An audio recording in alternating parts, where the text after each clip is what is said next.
and welcome to this video that is going to finish the warm-ups for beginning violin, okay? And this is what happens at the end of my warm-ups.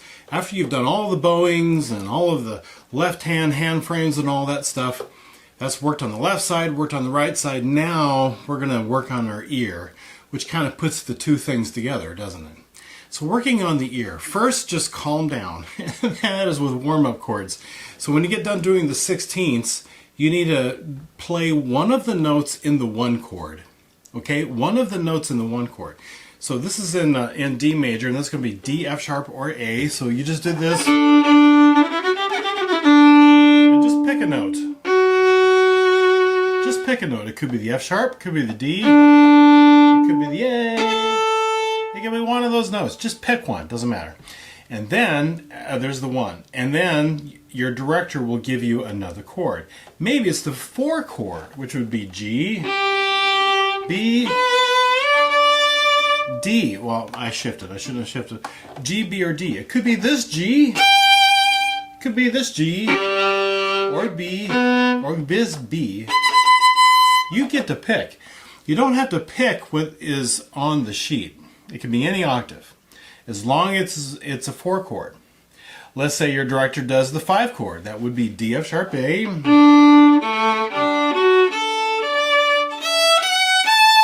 One of those notes. And then, oh, I lied. It's not D, F sharp, A. It would have been, it would be A, C sharp, or E. I didn't think that sounded right. There we go.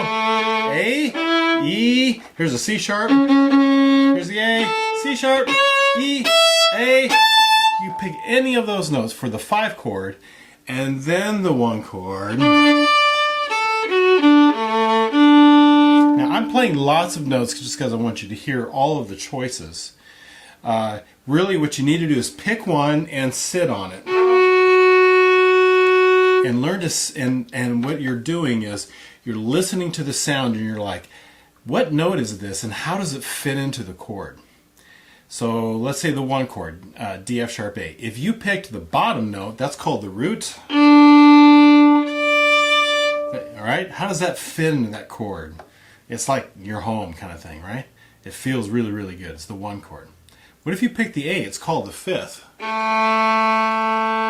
That really fits nicely in that chord too, right? And get it in tune. This is a flat sound.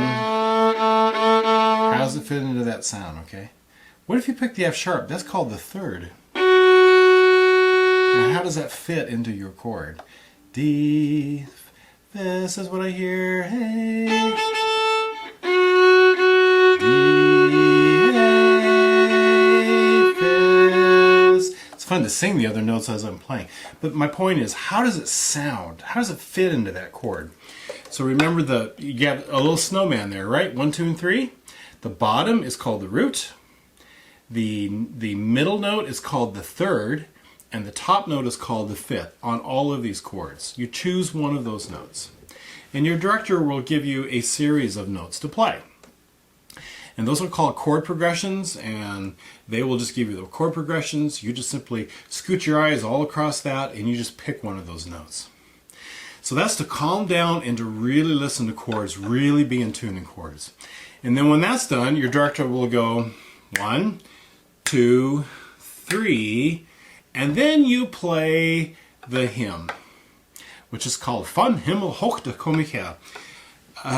It's a German hymn, and it's something I have done for years and years and years. I used to teach in Germany, and the first time I passed this out, my viola player, Micah, she says, "Why are we playing Christmas music already?" And I didn't know it was a Christmas tune. So I went, oh, I don't know. It's just a hymn. To me, it was just a hymn, but to her, it meant Christmas. Kind of fun. At any rate, for violins, you can pick one of the 2 notes, and that means you pick either stems up or stems down. It doesn't matter which one. Matter of fact, you should probably just do both. So I'm going to just play through both right now. All right, so here's the ticker for the top. These are stems up. And by the way, I put my name at the end because I simplified this chorale a little bit for the beginning warm-ups. When you get older and you play the intermediate, then you play the advanced ones, I have what Bach actually wrote, just so you kind of understand that. All right, here we go. Top notes. 1, 2, 3.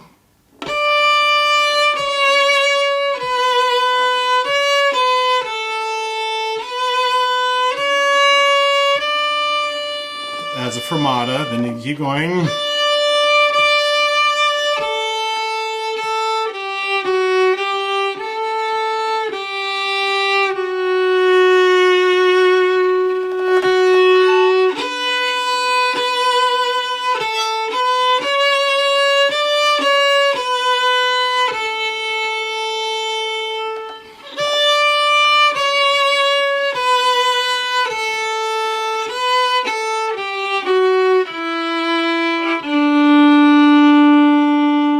Fermatas, your director will probably just hold and then give you another gesture, and that will be the pickup into the next measure. Okay, those were the top notes. Okay, here are the bottom notes. 1, 2, 3.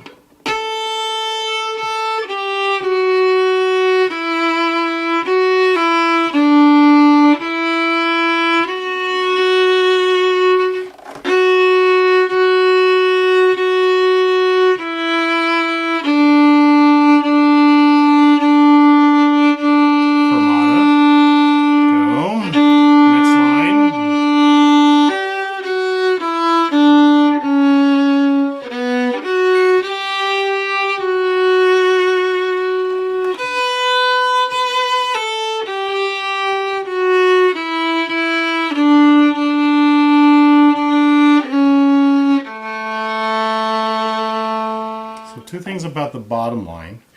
The second line first measure, the last note is C sharp.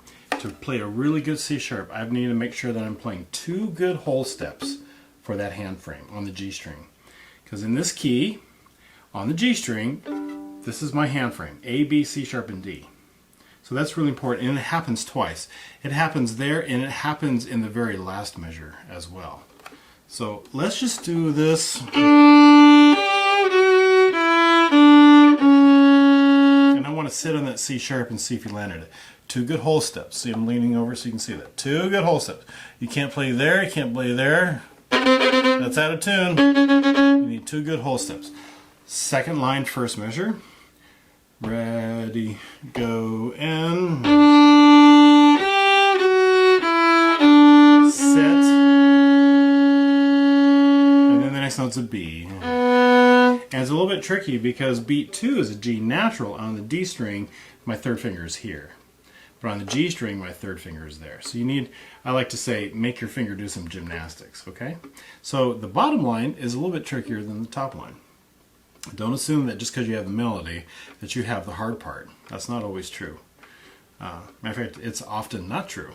So, all right, so really good. And this is why it's really good that you learn both lines, okay? All right, so that finishes the beginning warm-ups for violin. Isn't that cool?